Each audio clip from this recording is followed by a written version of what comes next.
Hello, good evening. Good evening sa inyo guys. Natakaroon diri sa tuwang revelation about sa panghitabo aning kalibutan karon nga kaning panghitabo nato sa kalibutan nga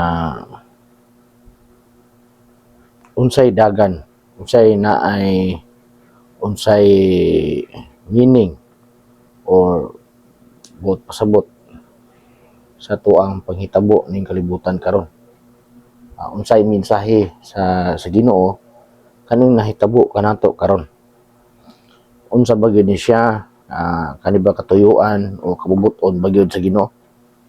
Una, ang pinakadako nga revelation diha sa pulong sa Ginoo, kaning panghitabo karon sa tuang kinabuhi, from Israel and US combine gubat nilang gira, gubat ilang gigira ang Middle East.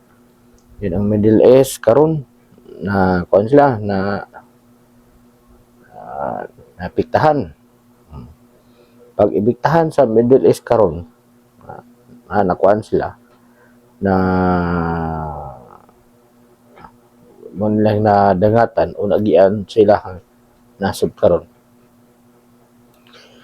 Unsa gibuhat aning kuan kaning Iran na nasod buhat nila gamit sila drone. Paghitabuan karon mga kaigsuonan diha,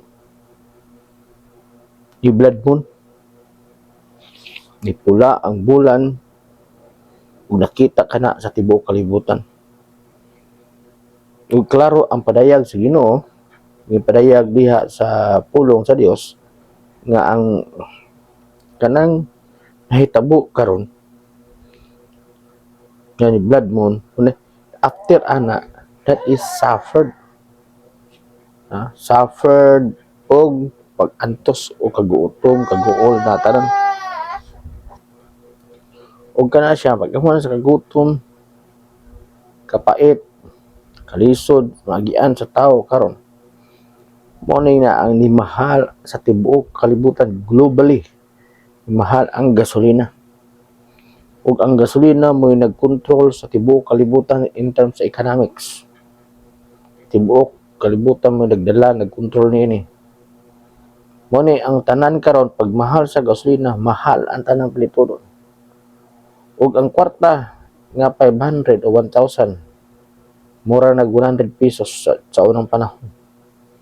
Nga na nagkagamay ang value sa kwarta. Pero mga kaigsuonan, sa kadugay na nako nagtuon sa pulong sa Dios, dili wala ingon nila nga money is the root of evil. No, dili, the money is not the root of evil. Ang sinugdanan sa pagkadautan sa tao mao ang kwarta. Ningon sila nga ang kwarta nga kung daghan kag kwarta mahimo kang dautan, mali kina siya, perting mali kay na. Kung daghan kag kwarta, daghan ka matabangan, daghan masulbad nga problema. Ang pinaka-root sa tanan, pinaka-ugat sa tanan problema sa tao kaning kalibutan na kwarta. Tantang example, wala na ibugas, wala na lutuon, unsa may awayan, magtiayon, kwarta. Wala na kay butin, wala na kay asukal, wala na kay kape, wala na tayo, wala kay kwarta. Una ang pinakatanan nga cause o ugat sa sinugdanan, kwarta. Dili ka tungod kay ingon nila kung madato ka, magani mahimo kang kwarta, madautan ka, ambugero ka, majorkin sa dili. Mali na siya. According sa Buddhism and Taoism teaching, 90% of the problem sa tao masulbad sa kwarta. Ang 10% ana, that is a spiritual, ug ang 10% sa community. O sige, Daghang ka masulbad, daghang matabangan, daghang matukod nga simbahan, daghang ka mahimo pag nakay kwarta. Pero ang tao nga walay kwarta, wag gyud mahimo. Kuna usahay lang nabutang na sa akong huna, usahay tidak na panahon nga mabutang sa akong huna.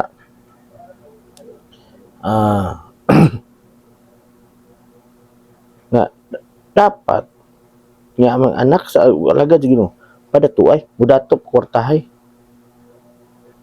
Mo man sa Ginoo, the abundant life, prosperous. Pero ang punta na nga no tanan halos Kristohanon, materially, physically, murag kulang man. Pero tanaw nimo ang pinakailalom pod nila na pod ang kalipay na ang na confidence tungod kay ang Dios mo nago. Pero pinaka the best gid diha mga kigsunan na kay kwarta, na kay Jesus. You have money, you have Jesus. Simple lang. You have money, you have Jesus, plus so na, you are the channel and the bridge of blessing. Muna siya mga kaigsunan. Nitabo karon. One of my prayer nga mabot na ang kuan o budget o funding ako.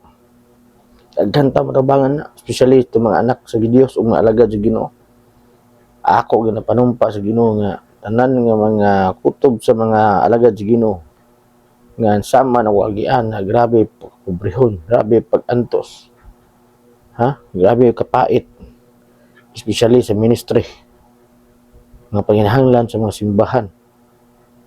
Muna mga kaigsunan, one of my prayer nga mahimo kong instrumento sa Ginoo nga magatabang ko nila. Kay nga ni dili lalim gyud kaigsunan, pero tungod sa grasya, tungod na gini sa grasya sa Ginoo, ano nakalahutay ta. Tungod na gini sa grasya sa Dios, ngano nakalahutay ta sa pagpangalagad sa Ginoo. Ano yung mga kaigsunan na to karon itong palandungan maayo panghitabo nga kani patahon na ron hapit ng rapture. The coming of Christ is very closer. This is the very climax event in the history, in the history in times. Panahon na pinaka look at situation. What happening now is repeated in 1973. So, year of 1973, back to the history, niya balik, napata lang sa time of kupon tungod kay wala na'y kuan, wala na'y gasolina. Pero during the time, walay blood moon hitabo. Back to year of 1973. But in back 2026 year karon na gyud hitabo nga black nga blood moon. Una mga kaigsunan nga we need to lalom nga relasyon diha sa Ginoo. Build the relationship with the Lord Jesus Christ. The most important is our salvation. Material things, temporary. Everything that we have is temporary. But what is eternity is our salvation for Christ. Doon na ang pag-abot sa Ginoo. Doon na iyang pagbalik. Ang pagmahay nasa huli mga kaigsunan. Muna kita nga nasa pagtuo ni Kristo, dapat ato ipadayon ang atong pagsimba, pagampo, pagkinabuhi nga matarong diha sa atubangan sa Dios. Muna mga kaigsunan, ang panghitabo karon in the book of Daniel, in the book of Matthew 24, in the book of Revelation. This is what happening now. Mga kaigsunan, igsuon ako, siyang mama, papautanan mga kaigsunan diya nako. Kung tungkol ako mga kaigla, kung nakadungog mo nga video, akong encourage sa inyo ha, back to Christ. Balik mo kang Kristo. Balik mo kang Jesus, kay ang tanan bisig unsa pa kadautan ug unsa pa ka imong pagkamakasasala, kaya limpyuhan ni Kristo, pinaagi siyang dugo. Muna kung makaron, mag-render ko a little bit of prayer para kaninyo. Sunda lang ninyo eh. Lord Jesus, pasaylo ako sa akong sala nga nahimo sugad sa akong pagabata hantod karon, ug sa akong mga tanan sala, ug gidawat ko ikaw nga personal ug bugtong mangluluwas, ug karon nisulod ka sa akong kasing-kasing nga ikaw maghari ug ikaw magdumala sa akong kasing-kasing. Ug karon Lord Jesus, akong pangalan isulat kini sa libro sa kinabuhi sa pangalan ni Jesus. Amen. Let us a little bit of more prayer, but with Christ inside your heart. Ibutang, kita tanan karon nagka-problema. Walay tao ron, walay problema. Financially, the moon, ang pinakaugat na problem karon sa tao, kwarta, financial. Una, walay tao ron, walay problema sa kwarta. Halos to ng tao ron na problema sa kwarta. Halos to ng tao nga naiutang. Even Pilipinas, naiutang 18 trillion. Just imagine. Una nga, ang hitabo karon mo nga si tabo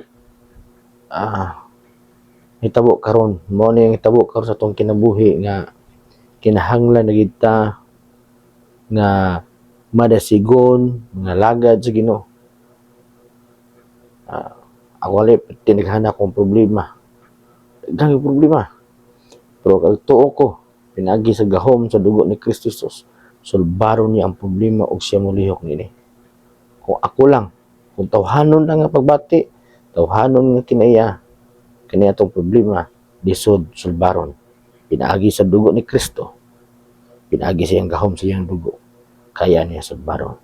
In Jesus' name. In Jesus' name. Amen.